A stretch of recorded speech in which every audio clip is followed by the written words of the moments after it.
Captain, you guys are the real heroes. All right, sit tight.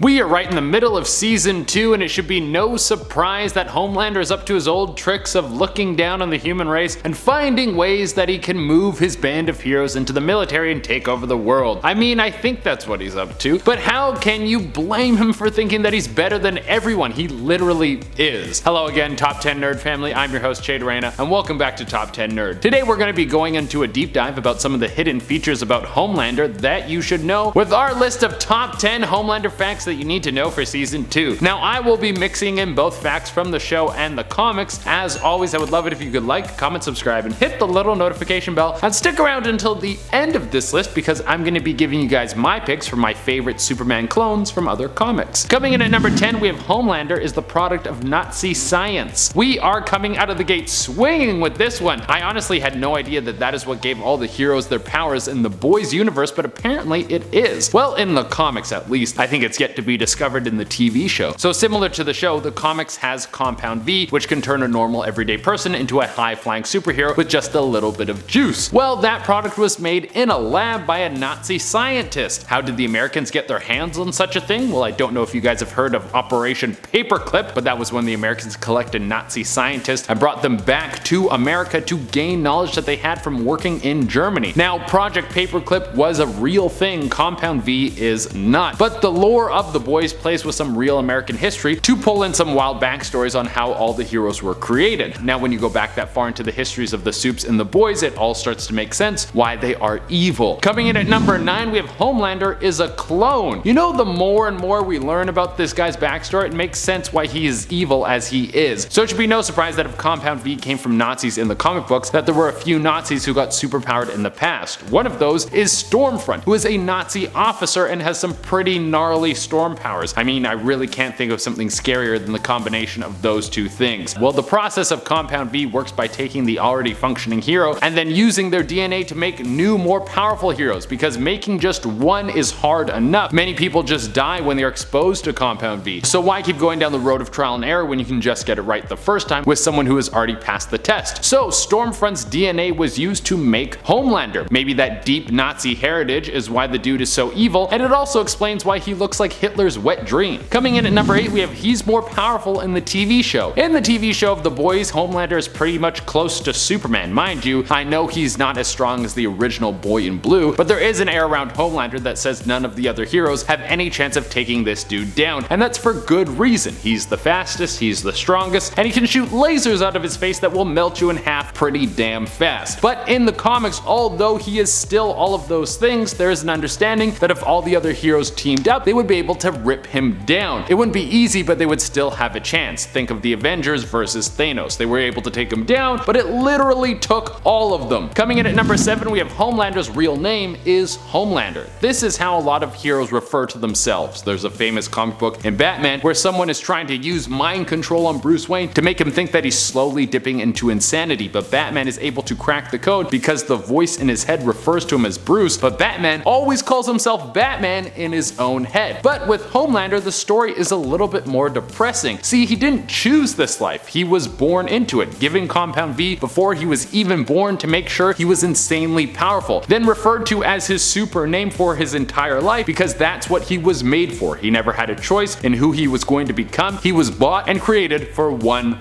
purpose. Coming in at number 6, we have he might have killed his own mother. When Homelander was born, he was already juiced up with powers, so as you can imagine, it's pretty unsafe having a baby that can fly and shoot lasers out of its face. When he was born, his powers were just flowing out of him at full force. This caused him to kill everyone in the birthing room. Now, it's not explicitly said that he killed his own mother, but he might have done this. It either was Homelander who killed her, or it was the people at Vought who took her life not long after the most powerful baby in existence was born. Coming in at number 5, we have he has a mommy fetish. Killing your own mother when you're a baby and then having a twisted upbringing will have some lasting scars on your future relationships. This all comes together with Homelander having a strange relationship with his boss. It's sexual in nature, but he also has a fixation on her lactating breasts, and he also starts to be envious of a baby who's starting to take most of the time of his boss slash lover slash milk bringer. The whole thing is enough to make you squirm in your seat as you're watching it, and it climaxes in a way that you would never see coming. That's a nice little joke in there.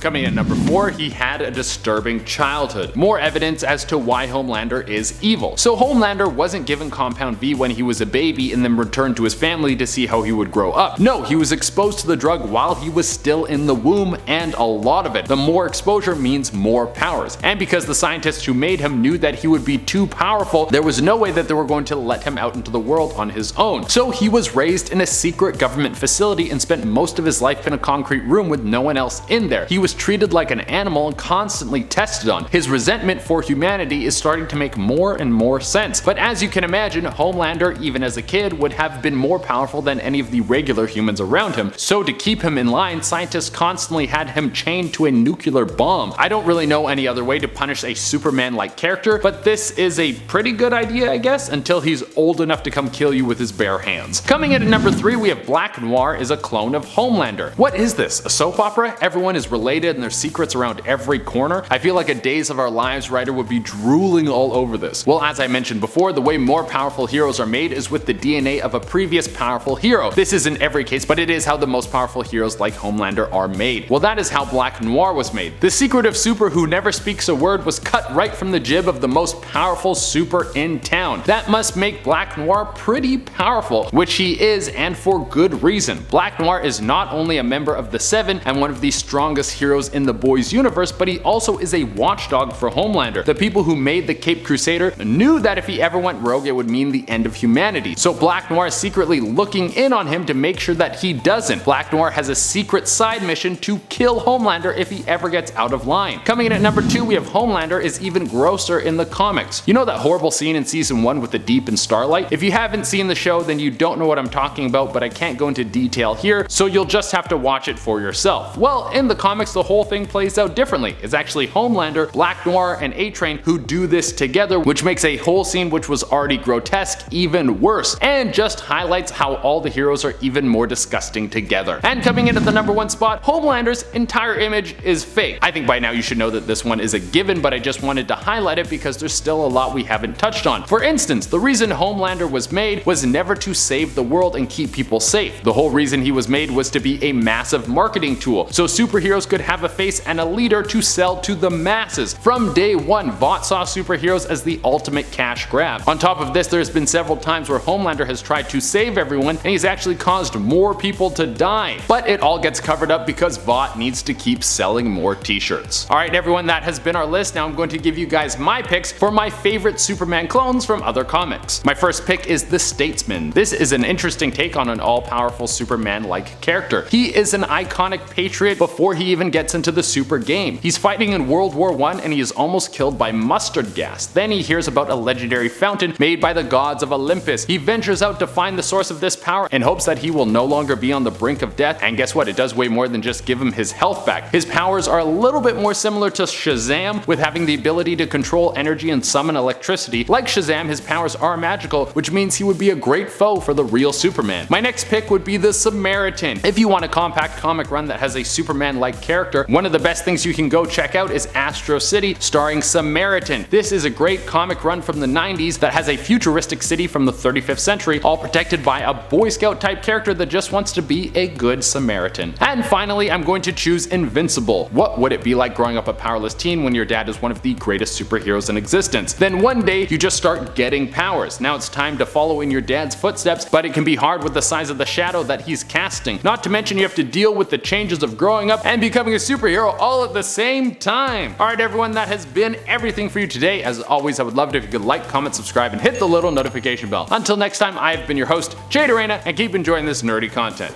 Well, the process of Compound V works by taking the, it's sexual in nature and it has a It's sexual in nature, but he also has a fixation on her lactating breasts, and to make him think that he's slowly dipping into insanity. But Batman is able to crack the code because the voice in his head refers to him as Bruce,